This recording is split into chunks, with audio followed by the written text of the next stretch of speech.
Chouchou le poney timide. Il était une fois, dans le petit village enchanteur de Fleurville, où les fleurs chuchotent des secrets et les arbres murmurent des contes anciens, vivait un petit poney nommé Chouchou.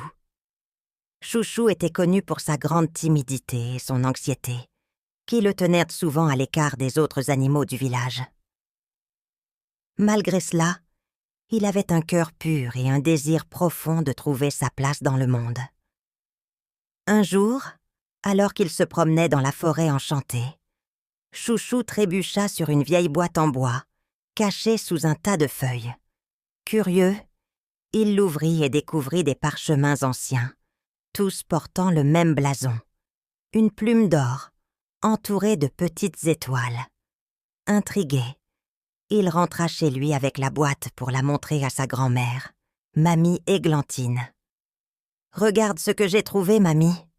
dit Chouchou en déposant la boîte sur la table. « Qu'est-ce que c'est ?» Mamie Églantine, une vieille jument sage aux yeux pétillants, examina les parchemins avec attention. « Oh, Chouchou, tu as découvert quelque chose de très précieux, » dit-elle doucement. « Ces parchemins appartenaient à tes ancêtres. Tu viens d'une lignée de conteurs légendaires. Chacun d'eux avait le don de créer des histoires magiques qui pouvaient guérir et protéger. » Chouchou écarquilla les yeux. « Mais mamie, je ne sais pas raconter des histoires. Je suis trop timide. » Mamie Églantine sourit avec tendresse. « Ne t'inquiète pas, mon cher. Le don de conteur est en toi. Il suffit de trouver la confiance en toi pour l'éveiller. » Alors que Chouchou essayait de comprendre ce que cela signifiait, une ombre sombre passa devant la fenêtre. Une voix grave et menaçante résonna dans la pièce. « Alors, c'est ici que se cache le dernier des conteurs. » Chouchou se retourna, terrifié, pour voir un poney noir, sinistre, debout à l'entrée. Ses yeux brûlaient d'une lueur malveillante. « Je suis le conteur noir, et je détruirai tous les contes de fées pour enfants. Ton héritage s'arrête ici, Chouchou. » Chouchou recula tremblant. « Je ne veux pas de problème, » balbutia-t-il. Le conteur noir rit cruellement. « Trop tard, petit.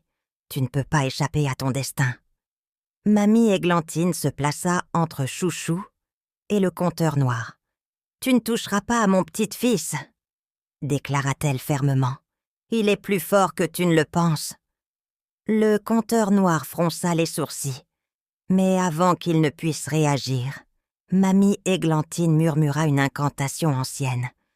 Une lumière dorée émana des parchemins, enveloppant Chouchou et sa grand-mère, les protégeant de l'ombre noire.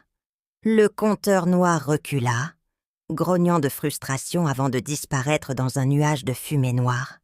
Chouchou, encore tremblant, regarda sa grand-mère avec admiration. « Comment as-tu fait ça, mamie ?» Mamie Églantine sourit. « Le pouvoir des contes est en toi, Chouchou.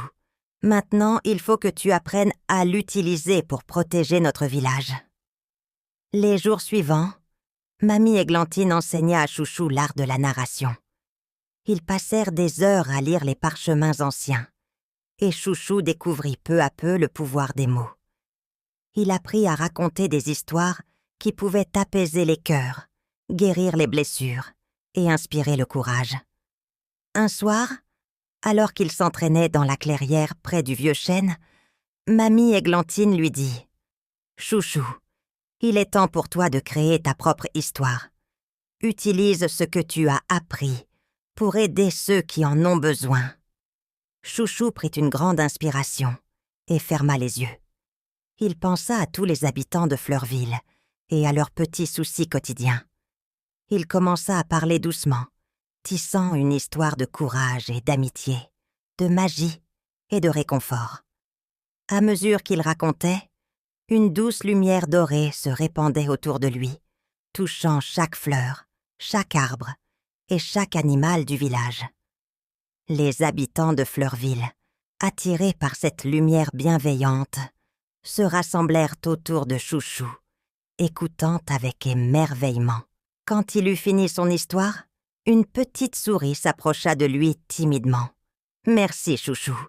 Ton histoire m'a donné le courage de surmonter ma peur du noir. » Un lapin ajouta.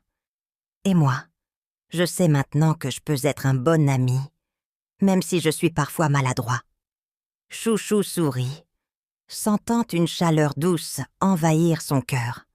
Pour la première fois, il se sentait à sa place. Il avait trouvé sa voie en tant que conteur. Mais le conteur noir n'avait pas abandonné. Une nuit, il revint, plus furieux que jamais. « Tu as peut-être gagné quelques batailles, chouchou, mais tu ne peux pas m'empêcher de détruire tous les contes de fées. » Chouchou, malgré sa peur, se tenait droit. « Je ne te laisserai pas faire. Les contes de fées sont essentiels pour apporter espoir et bonheur. Je les protégerai. » Le conteur noir lança une malédiction. Mais Chouchou, armé de la lumière dorée de ses histoires, se défendit avec courage. Il raconta une histoire si puissante et lumineuse que l'ombre du conteur noir fut repoussée. Le conteur noir hurla de rage avant de disparaître, cette fois pour de bon. Les habitants de Fleurville acclamèrent leur héros. Mamie Églantine, les larmes aux yeux, dit « Je suis si fière de toi, chouchou. Tu as trouvé ta force intérieure et tu as sauvé nos contes. » Chouchou, ému, répondit « Je n'aurais pas pu y arriver sans toi, mamie. » Et ainsi, Chouchou continua de raconter des histoires merveilleuses, aidant son village à prospérer et à se sentir en sécurité. Il avait appris que la véritable magie résidait dans la capacité à croire en soi et à partager cette croyance avec les autres. Il vécut de nombreuses aventures, chaque conte tissé avec soin et amour, et devint le conteur légendaire que Fleurville attendait. Et à chaque fois qu'il se sentait nerveux ou anxieux, il se souvenait des mots de sa grand-mère et trouvait la force de continuer. Et c'est ainsi que Chouchou, le poney timide, devint un héros et un gardien des contes de fées, apportant lumière et espoir à tous ceux qui en avaient besoin. Nous voilà arrivés qu'à la fin de cette aventure magique sur Raconte-moi une histoire.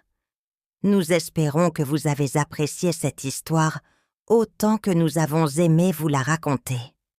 N'oubliez pas de vous abonner à notre chaîne pour ne manquer aucune de nos prochaines aventures.